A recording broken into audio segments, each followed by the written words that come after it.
నమస్కారం అండి. కోటేశ్వరమ్మ గారు మన దగ్గరికి వచ్చినప్పుడు జీటీసీఎస్ అంటారు, మూర్ఛ మరియు ఒకసారి స్పృహ తప్పి పడిపోవటం వల్ల మన దగ్గరికి వచ్చారండి. ఆన్ అండ్ ఆఫ్ మధ్య మధ్యలో హెడేక్ రావడం జరుగుతూ ఉండేది. ఎంఆర్ఐ మనం తీసాము యాజ్ ఎ పార్ట్ ఆఫ్ ఇవాల్యుయేషన్గా. ఎంఆర్ఐలో మనకి ఏం తెలిసింది అంటే బ్రెయిన్లో ఇలాక్వెంట్ ఏరియా, ఒక ముఖ్యమైన భాగం పక్కనే ఇంత పెద్ద నిమ్మకాయ సైజ్ అంత గడ్డు ఉంది, ఒక 3x3 సెంటీమీటర్స్ గడ్డు ఉందండి. ఇలాక్వెంట్ ఏరియా అంటే బ్రెయిన్ మొత్తం ముఖ్యమైన భాగమే అయినా కూడా బ్రెయిన్లోనూ పర్టికులర్గా కొన్ని భాగాలు చాలా ముఖ్యమైన భాగాలు ఉంటాయి, దాన్ని ఇలాక్వెంట్ ఏరియాస్ అంటారు.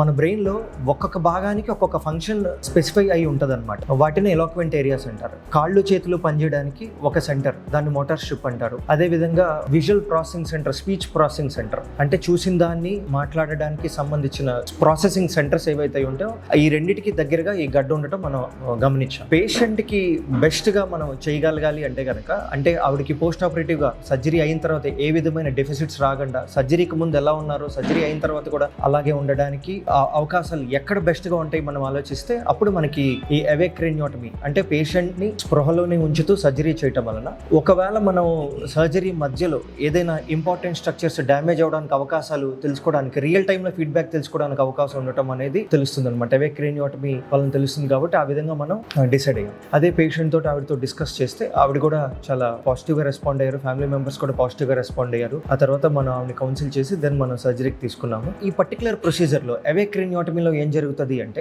పేషెంట్ని మనం స్కల్ ఓపెన్ చేసిన తర్వాత ఆ ట్యూమర్ దగ్గరికి వెళ్ళిన తర్వాత ఆవిడ్ని మనం స్టిమ్యులేట్ చేస్తాం, ఆవిడని క్వశ్చన్స్ అడుగుతాం, చేయి కదపండి, కాలు కదపండి, ఆవిడకి ఒక వీడియో చూపించి కనిపిస్తుందా లేదా వీడియో సరిగ్గా, లేకపోతే ఆవిడకి వినిపిస్తుందా లేదా, ఆవిడ మాట్లాడించడం ఆవిడ చేత అవి విజువల్ సెన్సరీ ప్రాసెసింగ్ సరిగ్గా జరుగుతుందా లేదా మనం రియల్ టైమ్గా తెలుసుకోవడం జరుగుతుంది ఆవిడ క్వశ్చన్స్ అడగటం వల్ల.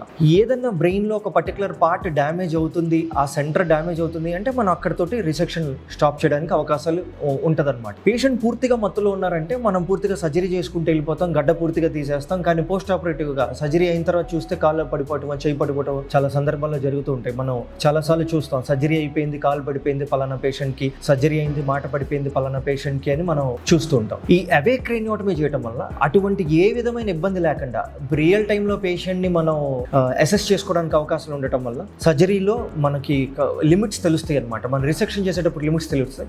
అట్ ద సేమ్ టైం ఆవిడకి జస్టిస్ కూడా చేయగలుగుతాం, గడ్డ పూర్తిగా తీయగలుగుతాం. దానివల్ల రికరెన్స్ అవ్వడానికి అవకాశాలు 99.9% ఉండదు. అండ్ బ్లడ్ లాస్ కూడా కొంచెం స్ట్రెస్ మనం మేనేజ్ చేసుకోవడానికి పేషెంట్ కార్టిసాల్ లెవెల్స్ అవి బ్లడ్ లాస్ అవి తక్కువ ఉంటాయి ఆవిడకి ఇష్టమైన పవన్ కళ్యాణ్ గారి సినిమా చూపించడం వల్ల. సో అందుకని మనం ప్రొసీజర్ చేసాము, చాలా ఫెంటాస్టిక్గా జరిగింది. ఆవిడ చాలా కోఆపరేటివ్ పేషెంట్, కోటేశ్వరమ్మ గారు చాలా బాగా కోఆపరేట్ చేశారు ఫ్రమ్ ద వెరీ బిగినింగ్. ఆవిడ ఒక ఫెంటాస్టిక్ అనస్థీషియా టీం ఉండటం వల్ల రాజశేఖర్ గారు కానీ, కస్తూరి గారు కానీ, పృథ్వీ గారు కానీ, ముగ్గురు అనస్థీషియా టీం మొత్తం సర్జరీ ఆ రోజు ఆపరేషన్ థియేటర్లోనే ఉంటాం.